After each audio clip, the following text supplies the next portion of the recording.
Hello, তো এখন বাজে সকাল 1:30 মতো। হঠাৎ করে ভিডিওটা অন করলাম আপনাদেরকে একটা দারুণ জিনিস দেখাবো বলে। তো আগে দেখাই জিনিসটা কি।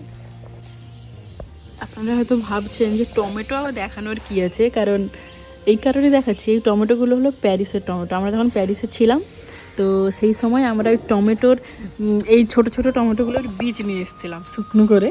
তো কি সুন্দর পেকেছে, এরকমই ছোট ছোটই কিন্তু থাকে এগুলো।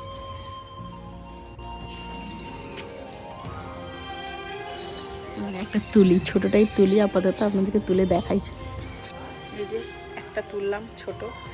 তো আমরা প্যারিসে ছিলাম, আপনাদেরকে বলেছি, সেখান থেকে বীজগুলো শুকনো করে নিয়ে এসেছিলাম যে আমাদের এদিকে হয় কিনা গাছগুলো। এগুলো আবার অনেকটা পরিবেশে, ওয়েদারের উপর ডিপেন্ড করে। তো কতটা মিষ্টি হবে জানি না। আমরা যখন প্যারিসে গেছিলাম প্রচুর মিষ্টি ছিল, আর যেগুলো স্যালাডে খায়, রান্নার জন্য খায় না। তো মিষ্টি ডিফারেন্ট কালার হয়। তো হলুদ, কালো, লাল, আমরা 3টে কালারই নিয়ে এসেছি, আর 3টে কালারের গাছই লাগিয়েছিলাম।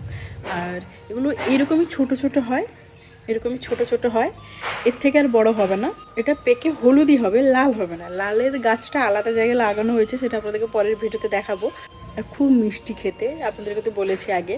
আর আপনারা যারা প্যারিসের ভিডিও আমার দেখেছেন আপনারা সবাই জানেন। তো ওরা ওখানে সাধারণত স্যালাডে খায়, এগুলো রান্নার কাজে লাগে না, স্যালাডের জন্যই এগুলো মেনলি হয়েছে আমাদের এখানে পরিবেশে, এটাই অনেক। তো আমরা আশা করিনি এত হবে আর এত সুন্দরভাবে হবে।